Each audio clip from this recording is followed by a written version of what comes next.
Hello बच्चों, कैसे हो आप सभी। उम्मीद करता हूँ कि आप सभी अच्छे से होंगे।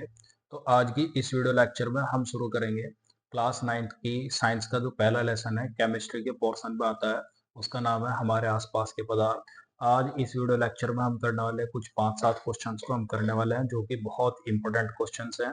और ध्यान से देखिएगा इस वीडियो को, बिना स्किप के अंत तक देखिएगा, ताकि आप इन टॉपिक्स को अच्छे से क्लियर कर पाए।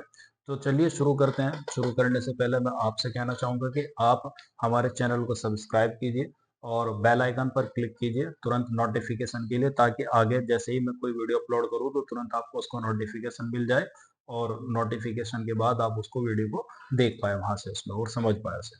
तो चलिए शुरू करते हैं। यहाँ पर सबसे पहला हमारा इसमें क्वेश्चन लिखा है बेटे। क्वेश्चन है हमारा इसमें, द्रव्य क्या है।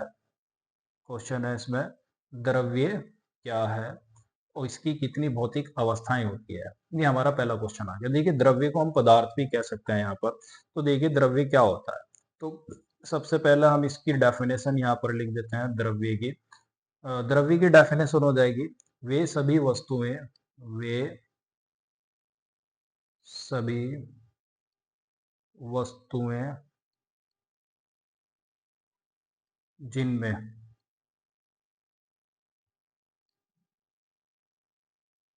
द्रव्यमान होता है और जो स्थान घेरती है, जिनमें द्रव्यमान होता है और जो स्थान घेरती है, और जो स्थान घेरती है।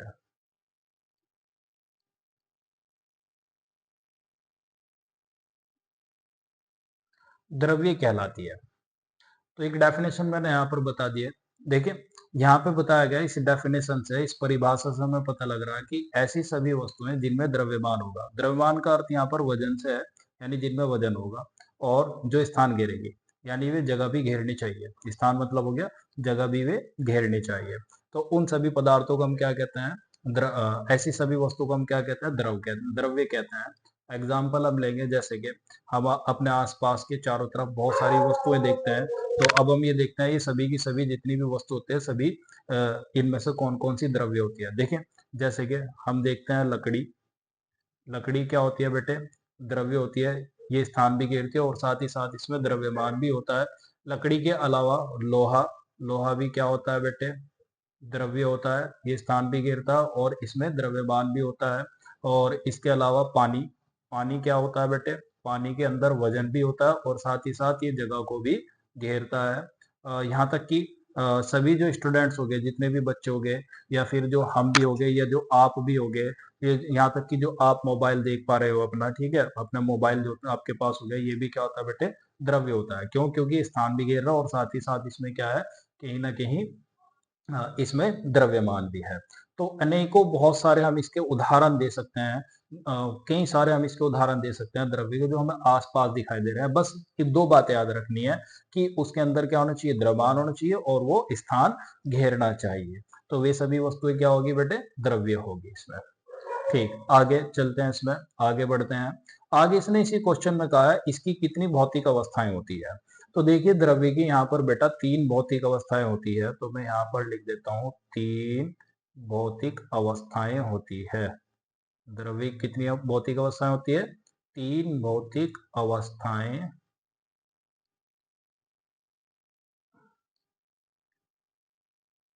होती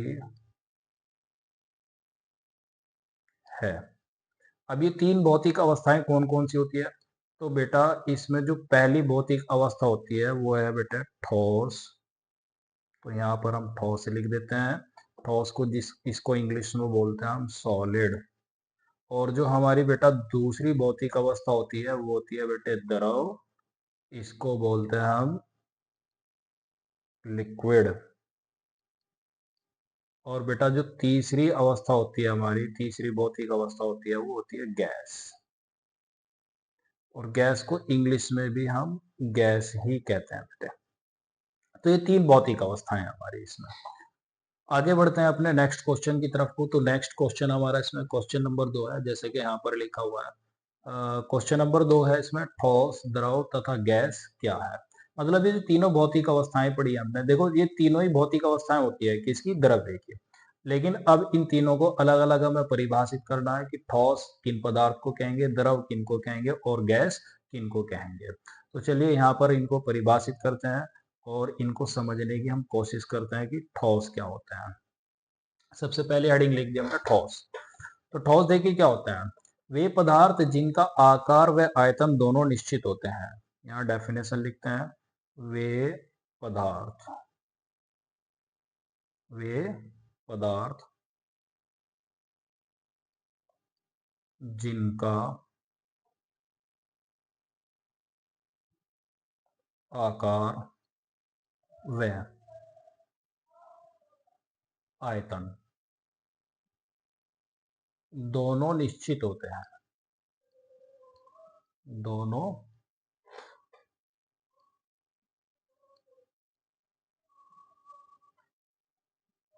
निश्चित होते हैं, होते हैं,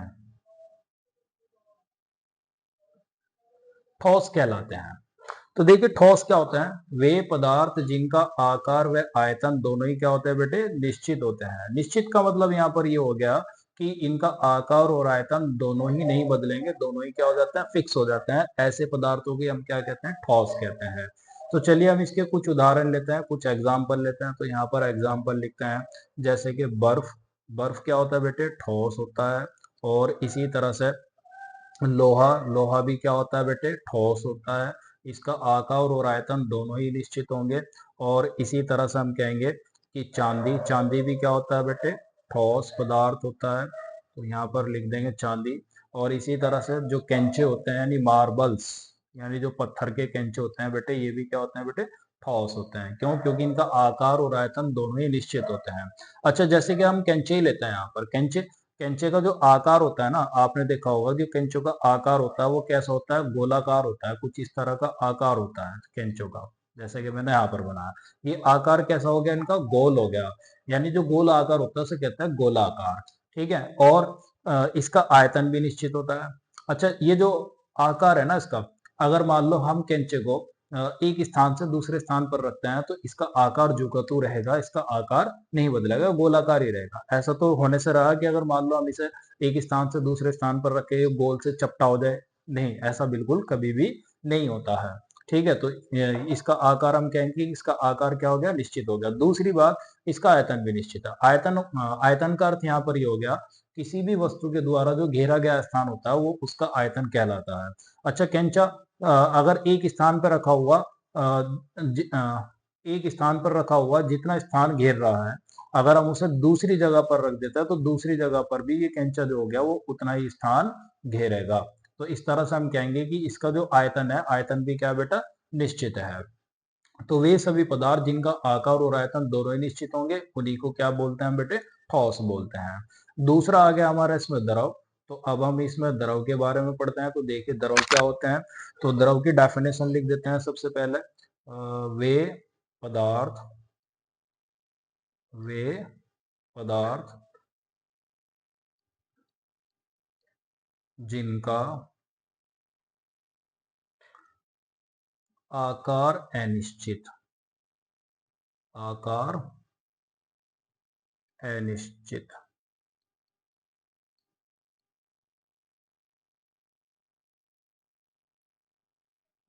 लेकिन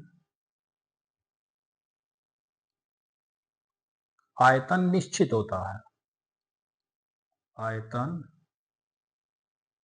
निश्चित होता है, आयतन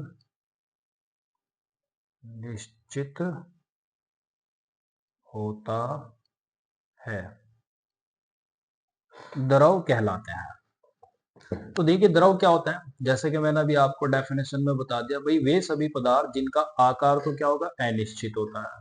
मतलब इनका आकार बदल जाएगा। अगर हम इनको क्या करते हैं, द्रव को एक बर्तन से दूसरे बर्तन में रखेंगे तो तुरंत अपना आकार बदल लेंगे, लेकिन इनका आयतन क्या रहेगा बेटा, निश्चित रहेगा, मतलब इनका आयतन नहीं बदलेगा। इसका उदाहरण लेते हैं, उदाहरण से सारी बात क्लियर हो जाएगी। जैसे कि पानी ले लिया हमने, ये जितने बहने वाले पदार्थ होते हैं ना, बहने वाले सभी पदार्थ लगभग द्रव होते हैं। जैसे कि अभी मैंने बता दिया तुम्हें पानी। अगर मान लिया पानी को आपने 1 लीटर की बोतल के अंदर पानी लिया है, तो उसका आकार कैसा रहेगा, बोतल के जैसा रहेगा। और जो मैं 1 लीटर बोल रहा हूँ ना, यहाँ पर 1 लीटर उसका आयतन है।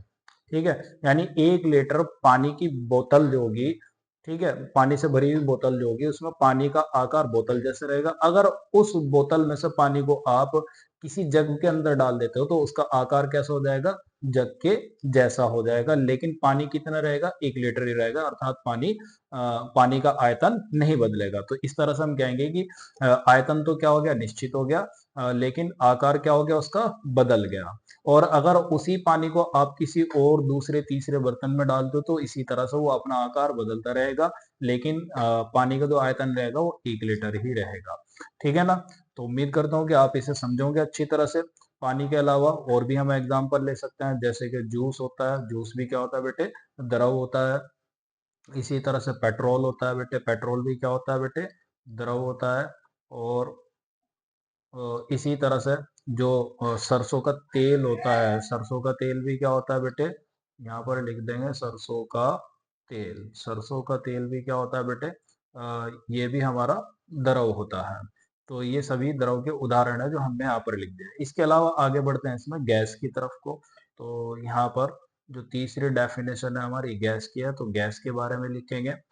तो यहाँ पे बताया था मैंने ठोस, द्रव तथा गैस क्या है। तो अब गैस के बारे में हम समझेंगे। इसमें गैस देखिए क्या होते हैं, वे पदार्थ जिनका आकार और आयतन दोनों ही निश्चित होते हैं। यहाँ पर लिख देते हैं पहले इसकी डेफिनेशन। वे पदार्थ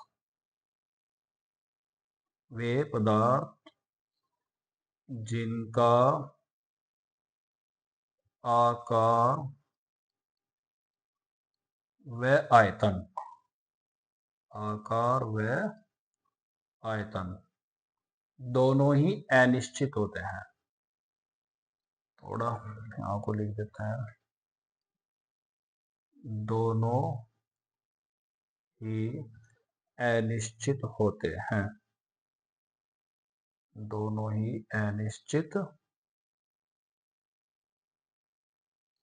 होते हैं, गैस कहलाते हैं। तो देखिए जैसे कि मैंने भी आपको बता दिया यहाँ पर, भाई गैस क्या होंगे, गैस का आकार और आयतन दोनों ही अनिश्चित होंगे, अर्थात हम ये कहेंगे गैस का आकार भी और आयतन भी दोनों ही बदल जाएंगे। कैसे, जैसे कि हम इसे एक छोटे से एग्जांपल से समझ सकते हैं, यहीं बना देता हूँ। जैसे कि मान लिया हमने कोई गैस ले ली बेटे, एक छोटे से सिलेंडर में हमने गैस भर दी, यहाँ गैस के अपने एक कण भर दिए यहाँ पर इसमें। ठीक है, तो ये इसका आकार और आयतन, ये जो गैस होगी ना पूरे इस छोटे सिलेंडर में भर जाएगी, यहाँ पर पूरे छोटे सिलेंडर का स्थान घेर लेगी, अर्थात इसका आकार कैसा हो जाएगा, इस सिलेंडर के जैसा हो जाएगा, और आयतन भी इसका कैसा हो जाएगा, इस सिलेंडर के जैसा हो जाएगा। अगर इसी गैस को हम क्या करते हैं, कुछ थोड़े बड़े सिलेंडर में भर देते हैं, यानी इस तरह से बड़े सिलेंडर में हम भर देंगे, तो इसका आकार और आयतन कैसा हो जाएगा, बड़े सिलेंडर के जैसा हो जाएगा। ठीक है ना। तो इस तरह से हम कहेंगे कि गैस को जिस बर्तन में भरा जाता है उसी का आकार और उसी का आयतन ग्रहण कर लेती है। गैस के कुछ उदाहरण हम यहाँ पर लिखेंगे। कुछ उदाहरण जैसे कि ऑक्सीजन गैस होती है बेटे, ऑक्सीजन का सूत्र होता है O2। इसी तरह से नाइट्रोजन होती है बेटे, ये भी गैस होती है, इसका सूत्र होता है N2। और भी बहुत सारे उदाहरण होता है, हीलियम गैस होती है, अमोनिया गैस होती है, लेकिन हमें एक दो उदाहरण पढ़ लेंगे हम, इसमें बहुत है इसमें। तो चलिए बढ़ते हैं हम बेटे अपने नेक्स्ट क्वेश्चन की तरफ को। तो हमारा जो नेक्स्ट क्वेश्चन है यहाँ पर, तीसरा क्वेश्चन है यहाँ पर, किसी पदार्थ का घनत्व क्या होता है, किसी पदार्थ का घनत्व क्या होता है। तो इसकी परिभाषा देनी है, इसके बारे में हमें बताना है। तो सबसे पहले चलिए हम इसके डेफिनेशन लिख देते हैं, घनत्व क्या होता है। तो यहाँ पर लिखेंगे, किसी पदार्थ के किसी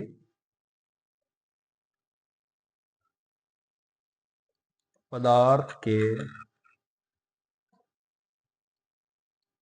इकाई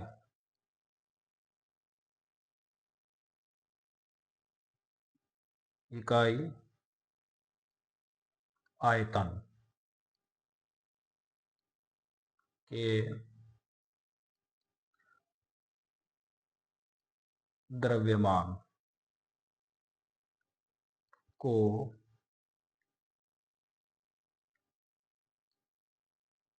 घनत्व कहते हैं।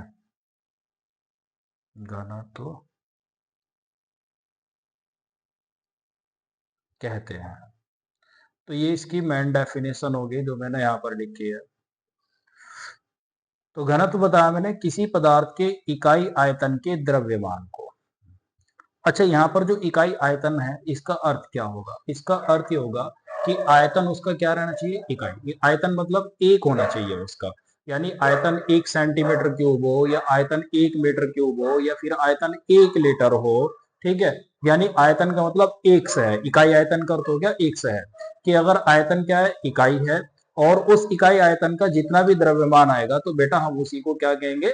घनत्व कहेंगे, इकाई आयतन के द्रव्यमान को। जैसे कि अगर आपको मैं बताऊं, आपकी नॉलेज के लिए एक एग्जांपल से सारी बात क्लियर हो जाएगी। यहाँ पर लिखते हैं, जैसे कि जो जल का घनत्व होता है ना बेटे, जल का घनत्व, जल का घनत्व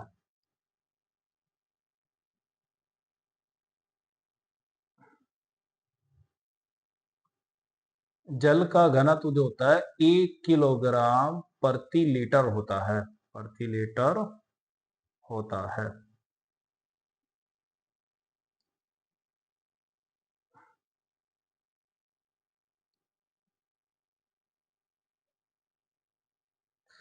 जैसे मैंने आपको एक एग्जांपल बताया, जल का घनत्व कितना होता है? 1 किलोग्राम प्रति लीटर। इसका अर्थ ये हो गया कि अगर जल का आप 1 लीटर लेते हो, 1 लीटर लेने का मतलब हमने जल का इकाई आयतन ले लिया और उसका द्रव्यमान आप तोलोगे तो द्रव्यमान कितना आएगा उसका? 1 किलोग्राम आएगा।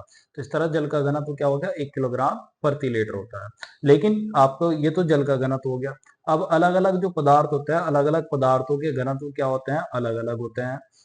अलग अलग पदार्थों के घनत्व अलग अलग होता है। जैसे कि सरसों का तेल, अगर सरसों का तेल लेंगे बेटा हम, तो सरसों के तेल का जो घनत्व होता है वो लगभग कितना होता है?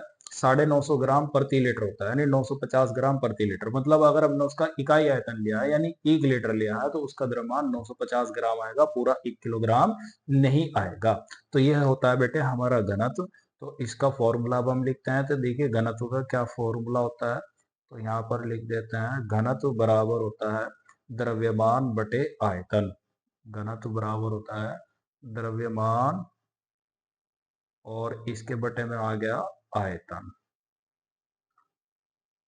ये घनत्व का फॉर्मूला होता है। ये फॉर्मूला भी आपको याद रखना है बेटा।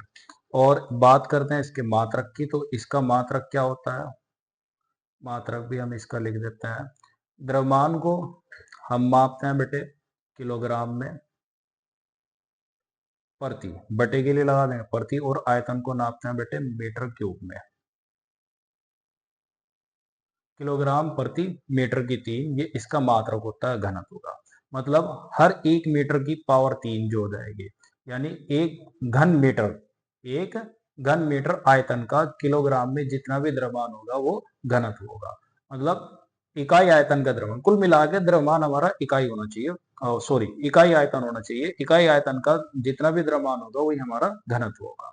तो चलिए बढ़ते हैं बेटे अपने नेक्स्ट क्वेश्चन की तरफ को। तो हमारा नेक्स्ट क्वेश्चन है इसमें, ठोस, द्रव और गैस के घनत्व की तुलना कीजिए। मतलब इन तीनों में बताना है कि किसका घनत्व अधिक है, किसका घनत्व कम है और किसका घनत्व सबसे कम है।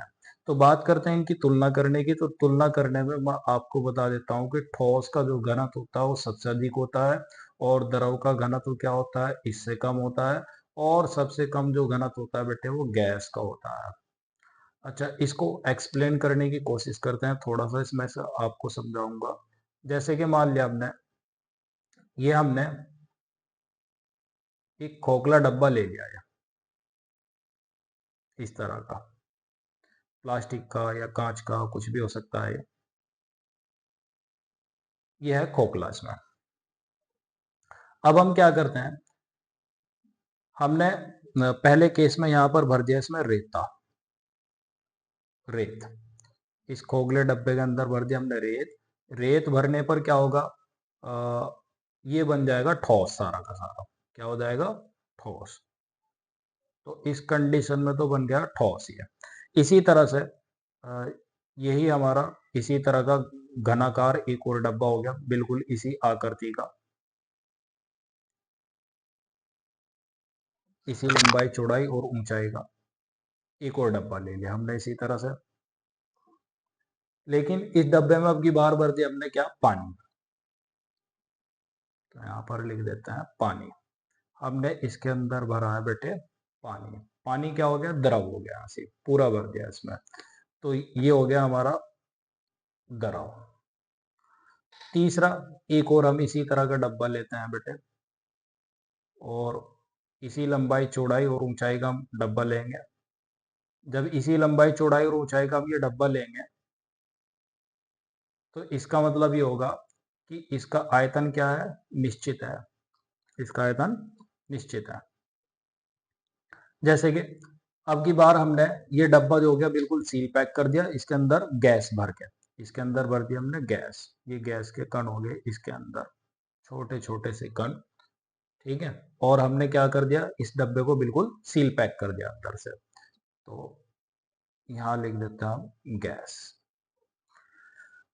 अच्छा, अब तीनों केस में अब आप बताइए किसका द्रव्यमान अधिक आएगा। तीनों केस में हम ये कहेंगे कि जो द्रव्यमान अधिक आएगा वो रेत का द्रव्यमान अधिक आ जाएगा, और पानी का द्रव्यमान उससे कम होगा, और सबसे कम जो द्रव्यमान होगा वो बेटे वो गैस का होगा। जिसका द्रव्यमान सबसे अधिक आएगा तो हम कहेंगे उसी का घनत्व क्या हो गया, अधिक हो जाएगा। तो इस तरह से ठोस का घनत्व अधिक हो जाता है, और पानी का घनत्व क्या हो जाता है, ठोस की तुलना में कम हो जाता है, और गैस का घनत्व क्या हो जाता है, सबसे कम होता है। तो चलिए बढ़ते हैं बेटे अब अपने नेक्स्ट क्वेश्चन की तरफ को। तो अगला जो हमारा क्वेश्चन आ गया, पांचवा क्वेश्चन है। तो पांचवा क्वेश्चन ये पदार्थ से संबंधित हमारा क्वेश्चन है। यहाँ पर लिखा हुआ है निम्नलिखित में से कौन से पदार्थ है, मतलब कौन कौन से द्रव्य है। जैसे कि अभी हमने पढ़ा है इसमें, तो कौन कौन से पदार्थ होंगे, अब हम इसमें से चुनेंगे इसमें। तो आंसर लिख देते हैं बेटे डायरेक्ट हम इसका, कुर्सी। देखिए कुर्सी पदार्थ होने के लिए क्या किन बातों का होना जरूरी है, एक तो उसमें द्रव्यमान होना चाहिए और दूसरा वो स्थान घेरना चाहिए। कुर्सी देखिए स्थान भी घेरती है और इसमें द्रव्यमान भी होता है, मतलब वजन भी होता है। तो कुर्सी क्या हो जाएगी बेटे, एक पदार्थ हो जाएगी। अच्छा, दूसरा आ गया इसमें वायु। वायु मतलब हवा। हवा क्या होती है बेटे, स्थान भी घेरती है और इसमें वजन भी होता है। तो वायु भी क्या हो जाती है बेटे, वायु भी है इसमें पदार्थ इसमें। अच्छा, आप कहोगे कि वायु में वजन कैसे होता है, तो मैं आपको बताऊंगा। आप जैसे कोई कार का या मोटरसाइकिल का एक खाली टायर लीजिए, और खाली टायर का वजन करवाइए, उसे तुलवाइए, और फिर उसमें हवा भरवाइए। हवा भरवाने के बाद वजन तुलवाइए। तो आप देखोगे कि जैसे ही उसमें आप हवा खाली टायर में जैसे ही तुमने हवा भरवाई, हवा भरवाने के बाद वजन ज्यादा आ जाएगा। तो वो वजन जो बढ़ रहा है वो किसका बढ़ रहा है, सिंपल सी बात है, वो वायु का बढ़ रहा है, कि जो आपने उस खाली टायर के अंदर वायु भरवाई थी इसमें। अच्छा, तो इस तरह से तो वायु क्या करती है, स्थान भी घेरती है, और दूसरा क्या होता है, इसमें वजन भी होता है। तो इसलिए वायु भी क्या होती है बेटे, पदार्थ होती है। तीसरा हमारा आ गया स्नेह। स्नेह बेटे ये होता है प्रेम, ठीक है। तो ये मतलब ना ही तो ये स्थान घेरता और ना ही इसमें क्या होता है, वजन होता है। तो इसने हम ये कहेंगे कि पदार्थ नहीं है। गंध, गंध पदार्थ नहीं है। घृणा, घृणा भी क्या होती है बेटे, पदार्थ नहीं होते। घृणा मतलब नफरत, किसी से नफरत कर ली तो वो भी पदार्थ नहीं है। बादाम, हाँ बादाम में वजन भी होता है, और साथ ही साथ ये क्या करते हैं, स्थान भी घेरते हैं। तो बादाम भी क्या होते हैं बेटे, पदार्थ होते हैं। तो यहाँ पर लिख देंगे बादाम। विचार, विचार मतलब थॉट्स होता है, सोच होती है बेटे, ठीक है, जो दिमाग के अंदर हमारे आ जाते हैं। तो ये क्या होता है बेटे, ना ही तो इनमें कोई स्थान होता है, ना ही तो ये कोई स्थान घेरते हैं, और ना ही इनमें वजन होता है। तो इसलिए हम कहेंगे कि विचार पदार्थ नहीं है। शीत, शीत होती है ठंड। ठंड देखिए एक मौसम हो गया बेटे, शीत क्या हो गया, मौसम का नाम दे दिया यहाँ पर। ये कोई पदार्थ नहीं है, ना ही ये स्थान घेरता है, और ना ही इसमें क्या होता है, वजन होता है। शीतल पेय, शीतल पेय का मतलब हो गया ठंडी पीने वाली चीज, ठंडी पीने वाली चीज। जैसे कि कोल्ड ड्रिंक होती है, कोल्ड ड्रिंक देखिए क्या होता है, उसमें वजन भी होता है, और साथ ही साथ क्या करती है, ये स्थान भी घेरती है। तो इस तरह से हम ये कहेंगे कि ये क्या होते हैं बेटे, शीतल पेय पदार्थ होते हैं। इत्र की सुगंध, देखिए इत्र की सुगंध, यहाँ पर सुगंध का है, मतलब उसकी जो खुशबू की है यहाँ पर। इत्र की जो सुगंध होती है बेटे वो पदार्थ नहीं है। अगर बात करते खाली इत्र की, इत्र तो पदार्थ हो जाता, लेकिन इत्र की सुगंध पदार्थ नहीं होगी। तो चलिए बढ़ते हैं हम अपने नेक्स्ट क्वेश्चन की तरफ को। नेक्स्ट क्वेश्चन है हमारा बेटा इसमें, निम्नलिखित को बढ़ते हुए घनत्व के क्रम में व्यवस्थित कीजिए। ये क्वेश्चन है, वायु, चिमनी का धुआं, शहद, जल, चौक, रुई, लोहा। अब इनको क्या करना हमें, बढ़ते हुए घनत्व के क्रम में व्यवस्थित करना है। मतलब ये हो गया, सबसे पहले उस पदार्थ को हमें पहले लिखना है जिसका घनत्व सबसे कम होगा, उसके बाद उसे लिखेंगे जिसका घनत्व अधिक होगा, और सबसे आखिर में वो लिखेंगे जिसका घनत्व क्या होगा, सबसे अधिक होगा। ये बढ़ता हुआ क्रम हो जाएगा। तो देखिए घनत्व के क्रम में जैसे कि अभी हमने पढ़ा था घनत्व का टॉपिक, तो घनत्व में ठोसों का घनत्व सबसे अधिक होता है, द्रवों का घनत्व उससे कम, और गैसों का घनत्व क्या होता है, सबसे कम होता है। तो चलिए शुरुआत करते हैं। इसमें सबसे पहले गैस देखते हैं। इसमें वायु गैस है, और चिमनी का धुआं भी क्या होता है बेटे, गैस होता है। अब गैस का घनत्व तो सबसे अधिक होता है, लेकिन यहाँ पर तो दो गैस आ गई, एक तो चिमनी का धुआं आ गया और दूसरा क्या आ गया, वायु आ गई। तो बात करते हैं अब इन दोनों में देखेंगे किसमें वजन ज्यादा होता है, वायु में कि चिमनी के धुएं में। तो बात करेंगे चिमनी के धुएं की, तो चिमनी के धुएं का वजन अधिक होता है, इसका द्रव्यमान अधिक होता है। तो इसलिए हम ये कहेंगे कि इसका जो घनत्व हो गया वो अधिक होगा, और वायु का घनत्व क्या होगा, कम होगा। तो यहाँ पर लिखेंगे बेटे हम वायु, वायु का घनत्व तो क्या हो गया, कम, और वायु से अधिक जो घनत्व होगा वो किसका होगा, चिमनी का धुआं। तो यहाँ पर लिख देते हैं चिमनी का धुआं।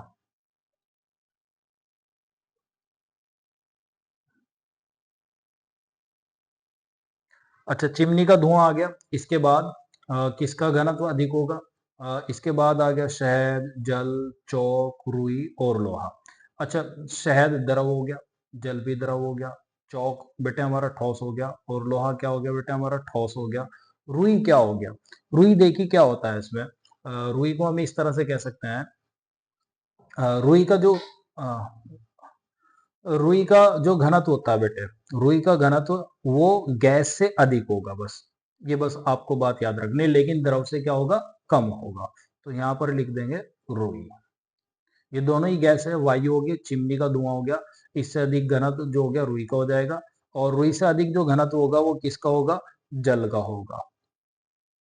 तो यहाँ पर जल लिख देंगे, और जल से अधिक घनत्व किसका होगा, शहद का होगा।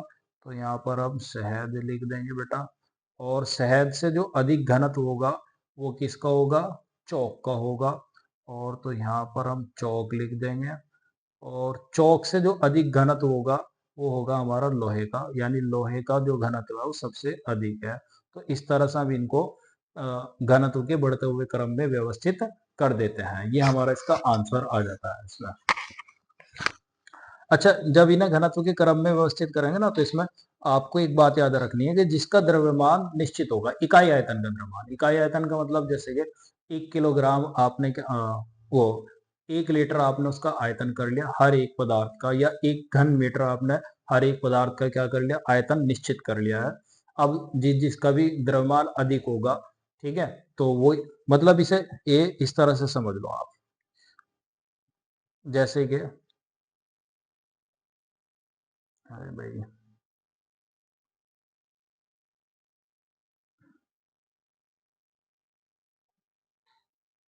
हमने कोई बॉक्स ले लिया खाली, और इस खाली बॉक्स में क्या कर रहे हैं बेटे हम, इस खाली बॉक्स में ठोस, द्रव और गैस भर के देख रहे हैं हम, ये अलग अलग पदार्थ जो है। इस खाली बॉक्स में हमने भर दी वायु, ठीक है। वायु जब हम इसके अंदर भरेंगे तो उसका द्रव्यमान कम आएगा, लेकिन जब इसके अंदर चिमनी का धुआं भर देंगे तो उसका द्रव्यमान अधिक आ जाएगा, उसका वजन ज्यादा आ जाएगा। तो इस तरह से चिमनी का धुआं का घनत्व अधिक हो जाएगा, और वायु का घनत्व कम हो जाएगा। अगर इसके अंदर हम भर देते हैं रुई, इसी के अंदर क्या भर देते हैं, रुई, तो रुई भरने पर जो द्रव्यमान होगा और अधिक हो जाएगा। तो इस तरह से हम कहेंगे रुई का जो घनत्व हो गया चिमनी के धुएं से अधिक हो जाएगा। अगर हम रुई निकाल करके अब इसके अंदर क्या भर दें बेटा, जल भर दे, पानी भर दे, तो अब द्रव्यमान रुई से भी अधिक आ जाएगा। तो इस तरह से जल का जो घनत्व हो जाएगा वो रुई से अधिक हो जाएगा। और अगर हम इसमें से बेटा पानी यानी जल निकालने के बाद क्या भर देते हैं, शहद भर देते हैं, तो शहद का द्रव्यमान क्या हो जाएगा, और अधिक आ जाएगा। तो इस तरह से हम कहेंगे कि शहद का घनत्व क्या होता है, जल से अधिक होता है। और अगर हम शहद को निकाल करके इसके अंदर चौक का पाउडर भर देते हैं, यानी चौक भर देते हैं, तो ये ठोस हो जाएगा और इसका घनत्व और अधिक हो जाएगा। और अगर हम ये चौक का पाउडर निकाल के इसके अंदर भर देते हैं लोहे का चूर्ण यानी लोहे का पाउडर या लोहा भर देते हैं इसके अंदर, तो इसका घनत्व क्या हो जाएगा और इसका द्रव्यमान और अधिक हो जाएगा, तो हम कहेंगे कि इसका घनत्व क्या हो जाएगा, अधिक हो जाएगा। तो इस तरह से हम इसका क्रम लिख सकते हैं घनत्व का। उम्मीद करता हूँ कि ये टॉपिक आप अच्छी तरह से समझे होंगे। तो चलिए बढ़ते हैं अपने नेक्स्ट क्वेश्चन की तरफ को। तो अगला क्वेश्चन बेटे हमारा बहुविकल्पीय प्रश्न है। बहुविकल्पीय प्रश्न को करते हैं हम यहाँ पर। पहला जो हमारा क्वेश्चन होगा बहुविकल्पीय प्रश्न, कौन सी वस्तु पदार्थ नहीं है, इनमें से बताना है। ये 4 वस्तु है बेटे, इनमें से बताना है कि कौन सी वस्तु पदार्थ नहीं है। तो वही बात आ गई, पदार्थ होने के लिए क्या होता है, पदार्थ होने के लिए 2 शर्तों का होना जरूरी है, 2 गुण का होना जरूरी है। वे 2 गुण कौन कौन से होता है, यानी एक तो उसमें द्रव्यमान होना चाहिए और दूसरा वो स्थान घेरना चाहिए, वो तो पदार्थ होगा। और जिसमें अगर इनमें से कोई सा एक गुण भी ना हुआ किसी वस्तु में, तब हम कहेंगे कि वो वस्तु पदार्थ नहीं है। जैसे कि कांच में द्रव्यमान होता है बेटे, कांच में और ये स्थान भी घेरती है, तो इससे कांच तो पदार्थ है। लकड़ी में द्रव्यमान भी होता है और स्थान भी घेरती है, ये भी पदार्थ है। लेकिन बात करें प्रकाश की, तो प्रकाश इसका आंसर आ जाएगा। प्रकाश क्या होता है बेटे, प्रकाश फैल तो जाता है सारे में, ठीक है, ये स्थान तो घेरता है जैसे सूर्य का प्रकाश, लेकिन इसमें वजन नहीं होता है, द्रव्यमान नहीं होता है। तो इस तरह से हम कहेंगे कि ये पदार्थ नहीं है। तो इसका सही आंसर क्या आ जाएगा, प्रकाश आ जाएगा। बढ़ते हैं अपने नेक्स्ट क्वेश्चन की तरफ को। तो बेटे हमारा जो नेक्स्ट क्वेश्चन है, दूसरा क्वेश्चन लिखा है यहाँ पर बहुविकल्प में, निश्चित आकार वाले पदार्थ कहलाते हैं। तो निश्चित आकार वाले पदार्थ कौन से होते हैं, जैसे कि अभी हमने पढ़ाया, तो निश्चित आकार वाले पदार्थ होते हैं बेटा ठोस। निश्चित आकार वाले पदार्थ क्या होता है, ठोस होते हैं। तीसरा हमारा क्वेश्चन आ गया, अनिश्चित आकार वाले पदार्थ कहलाते हैं। अनिश्चित आकार वाले पदार्थ कौन कहलाते हैं, देखिए जैसे कि हम जानते हैं द्रव का आकार भी अनिश्चित होता है, गैस का आकार भी निश्चित अनिश्चित होता है। तो अब डी ऑप्शन जो दिया, डी ऑप्शन में कहा से द्रव तथा गैस, मतलब दोनों का ही आकार क्या होता है, अनिश्चित होता है। तो इसमें जो अनिश्चित आकार वाले पदार्थ होंगे द्रव तथा गैस होंगे, तो इसका आंसर आ जाएगा हमारा डी। तो चलिए बढ़ते हैं अब हम अपने नेक्स्ट क्वेश्चन की तरफ को। तो हमारा नेक्स्ट क्वेश्चन है, इसमें निम्नलिखित में से कौन सा पदार्थ ठोस है, इनमें से बताना बेटा कौन सा पदार्थ ठोस है।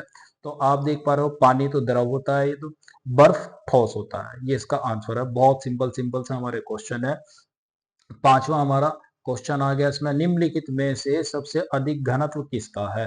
फिर से ये घनत्व से संबंधित क्वेश्चन आ गया। देखिए घनत्व के लिए हमें क्या होता है, अभी बताया था मैंने, ठोसों का घनत्व सबसे अधिक होता है, द्रव का घनत्व उससे कम होता है और गैस का घनत्व सबसे कम होता है। अब इसने कहा कि सबसे अधिक घनत्व किसका है, तो आप इसमें देख लो ठोस कौन है इसमें। तो ठोस जो हमें दिखाई दे रहा है, इसके अंदर लोहा दिखाई दे रहा, बाकी जल द्रव हो गया, वायु गैस हो गई, पेट्रोल भी क्या हो गया, द्रव हो गया। ठोस कौन है इसमें, लोहा है, तो लोहा ही इसका क्या आ जाएगा, आंसर आ जाएगा। ठीक है ना। तो ये वीडियो लेक्चर बेटा आज हमारा यहीं पर समाप्त होता है। Thank you for watching and giving your valuable time. इसी तरह की वीडियो आगे देखने के लिए हमारे चैनल को सब्सक्राइब कीजिए, शेयर कीजिए। वीडियो अच्छी लगी हो तो कमेंट भी कीजिए और हमसे जुड़िए। थैंक यू फिर से एक बार और। मिलते हैं नेक्स्ट वीडियो में नेक्स्ट टॉपिक के साथ।